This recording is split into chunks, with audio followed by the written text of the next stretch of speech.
इस देश की जनता ने देखा कि कई फैसले सुप्रीम कोर्ट का इन्होंने संसद के माध्यम से पलट दी कि एक एक आम आदमी इस इशूज़ को समझ रहा है कि किस प्रकार इलेक्टोरल बॉन्ड के माध्यम से पैसे का दुरुपयोग राजनीतिक पार्टियां अपने फायदे के लिए कर रही है कि जो इलेक्टोरल बॉन्ड का उसमें से 90% भाजपा के पास चला गया है।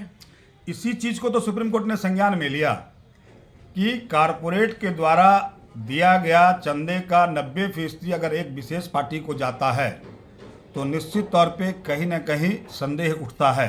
इसमें जो सुप्रीम कोर्ट का एक ऐतिहासिक फैसला आया, कारपोरेट ने कोई चीज कहीं पैसा लगाता है तो उसके बदले में वो अभी कुछ अपनी सुविधाएं खोजता है, तो सरकार उनको क्या क्या सुविधाएं दी होगी। अब सरकार उसको क्या सुविधाएं दे रही है ये सर्वविदित है। इस देश को अडानी जैसे लोग चला रहे हैं, अंबानी जैसे लोग चला रहे हैं। कितने लोग, मेहुल चौकसी जैसे लोग, कितने लोग कितने हजार करोड़ रुपया लेकर चले गए।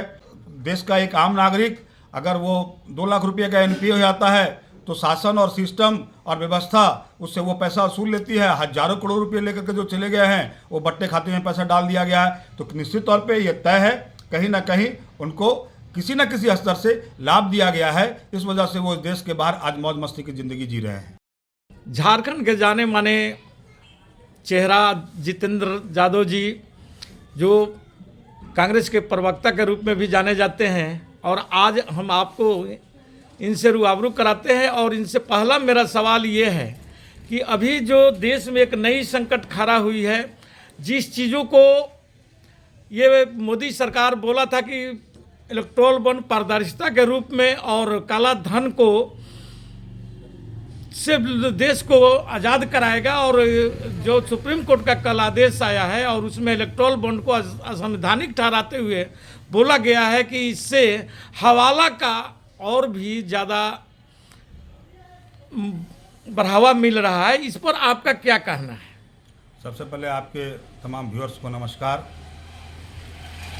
देखिए, प्रथम दृष्टि में जो सुप्रीम कोर्ट का आदेश आया है उससे यह स्पष्ट दिखता है कहीं ना कहीं काले धन को इलेक्ट्रॉन बॉन्ड के माध्यम से चंदा के रूप में सफ़ेद किया जा रहा है।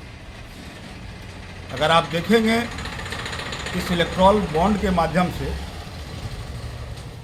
भारत के कारपोरेट के द्वारा जो पैसा आया है उसमें भारतीय जनता पार्टी को कितना पैसा मिला है और दूसरी राजनीतिक पार्टियों को कितना पैसा मिला है। तो निश्चित तौर पे भारतीय जनता पार्टी अपनी राजनीतिक शक्तियों का दुरुपयोग कर कारपोरेट कंपनियों को फ़ायदा दिलवाने के लिए इलेक्टोरल बॉन्ड के माध्यम से अपने पक्ष में पैसा संग्रह करती है और विपक्षियों का जेब खाली कर उसके कमर तोड़ने का प्रयास करती है। और यह एक हेल्दी पॉलिटिक्स के अंदर किसी तरह से नैतिक नहीं है। ऐसा बोला जा रहा है सर कि इलेक्टोरल बॉन्ड में जो अनियमितताएं दिखाई गई, जिसमें ये बात हुआ कि लोग सूचना के अधिकार से भी रिपोर्ट मांगे थे, तो उसमें ये बतलाया गया कि इसका जवाब नहीं दिया जा सकता है। तो क्या पीएम केयर का भी आप जवाब नहीं देंगे, इलेक्टोरल बॉन्ड का भी जवाब नहीं देंगे? यानी सरकार जनता के प्रति जवाबदेह नहीं है। देखिए, यही सबसे बड़ा झोल यहीं पर है। सुप्रीम कोर्ट ने क्यों इस इशूज़ को संज्ञान में लेकर के इतना ऐतिहासिक फैसला सुनाया? आप कितना पैसा कहाँ से जनरेट कर रहे हैं, अंततः इस देश का पैसा है और ये पैसा पब्लिक डोमेन में आना चाहिए कि फला पार्टियों को इतना पैसा मिला, फला पार्टियों को इतना पैसा मिला। ठीक उसी प्रकार पीएम केयर फंड में भी पैसा देश के टैक्स पेयर लोगों का होता है, टैक्स देने वाले आम जनता का होता है। तो पीएम केयर फंड का पैसा निश्चित तौर पे इस देश का आम जनता का पैसा है, जो आरटीआई के माध्यम से आप जानकारी नहीं ले सकते हैं। तो कहीं ना कहीं एक रहस्यमयी तरीके से इस पैसे का अपने राजनीतिक फायदे के लिए बंदरबाट जो वर्तमान में पार्टी है सत्ता में वो करती है। प्रथम दृष्टिया में यही नजर आता है। तो क्या जैसे कल सुप्रीम कोर्ट एक चिंता जाहिर किया है कि इससे सूचना की अधिकार प्रभावित हुआ है क्या ये सच है? निश्चित तौर पे जब आप जनता के द्वारा संग्रहित पैसों का जब आप हिसाब सूचना के अधिकार से बाहर रख रहे हैं, तो उस पैसे का हिसाब लेने वाला कौन है? हम ही मालिक, हम ही हिसाब देंगे। किसको हिसाब देंगे? हम खुद को हिसाब देंगे। अंततः पैसा तो जनता का है। तो जनता, निश्चित तौर पर इस देश की जनता जानना चाहती है कि पीएम केयर फंड के अंदर कितने करोड़ रुपए आए और किस मद में खर्च हुआ, इलेक्टोरल बॉन्ड किन पार्टियों को कितना मिला, उस पैसे का इस्तेमाल कहाँ हो रहा है, ये जानने का निश्चित तौर पे हक इस देश की जनता को है। चाहे वो किसी पार्टी को क्यों नहीं मिल रहा है पैसा, ये तो हक है इस देश की जनता को जानने का।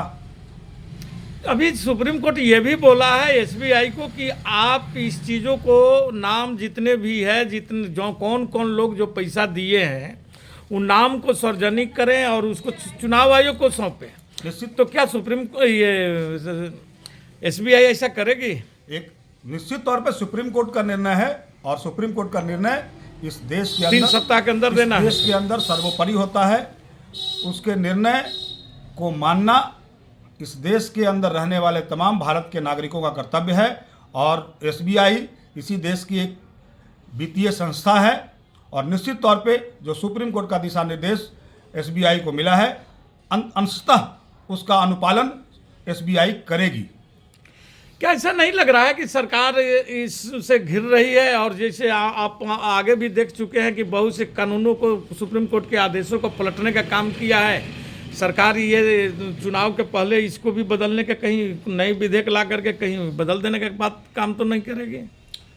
जनता में ऐसा यदि है, सरकार अपने एजेंडे पे काम करती है और उस एजेंडे में अगर उनका हित सर्वोपरि है तो इस देश की जनता ने देखा कि कई फैसले सुप्रीम कोर्ट का इन्होंने संसद के माध्यम से पलट दिया। लेकिन यह जो एक इशू है, देश के एक एक आम आदमी इस इशूज़ को समझ रहा है कि किस प्रकार इलेक्टोरल बॉन्ड के माध्यम से पैसे का दुरुपयोग राजनीतिक पार्टियां अपने फ़ायदे के लिए कर रही है। तो निश्चित तौर पे मुझे नहीं लगता है कि इस बार कोई राजनीतिक पार्टियां इसमें कोई उलटफेर करने का प्रयास करेगी, क्योंकि लोकसभा निकट भविष्य में होने वाला है। ऐसा बतलाया जा रहा है कि जो इलेक्टोरल बॉन्ड का करीब 14,000 करोड़ रुपया जो आया है इधर के 17 से लेकर अभी तक के दिनों में, उसमें से 90% भाजपा के पास चला गया है। इसी चीज़ को तो सुप्रीम कोर्ट ने संज्ञान में लिया कि कारपोरेट के द्वारा दिया गया चंदे का 90% अगर एक विशेष पार्टी को जाता है तो निश्चित तौर पे कहीं ना कहीं संदेह उठता है, जिसको अंततः सुप्रीम कोर्ट में संज्ञान में लिया। और संज्ञान में लेकर के इसके विपक्ष में जो है, इस पूरे प्रोसेस के विपक्ष में जो सुप्रीम कोर्ट का एक ऐतिहासिक फैसला आया। तो ये सरकार आखिर के यदि कॉरपोरेट कोई चीज़ कहीं पैसा लगाता है तो उसके बदले में वो अभी कुछ अपनी सुविधाएं खोजता है, तो सरकार उनको क्या क्या सुविधाएं दी होगी? अब सरकार उसको क्या सुविधाएं दे रही है ये सर्वविदित है। इस देश को अडानी जैसे लोग चला रहे हैं, अंबानी जैसे लोग चला रहे हैं। कितने लोग, मेहुल चौकसी जैसे लोग, कितने लोग कितने हजार करोड़ रुपया लेकर चले गए।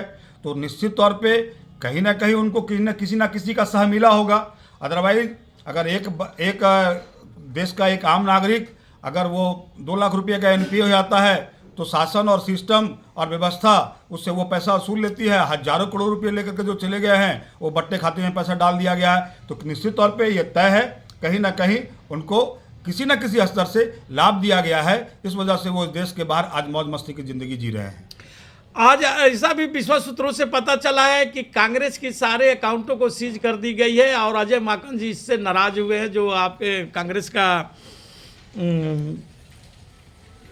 कोषाध्यक्ष है। इस पर आपकी क्या राय है, क्यों ऐसा हुआ? अभी हम लोगों को इसकी विस्तृत जानकारी नहीं है।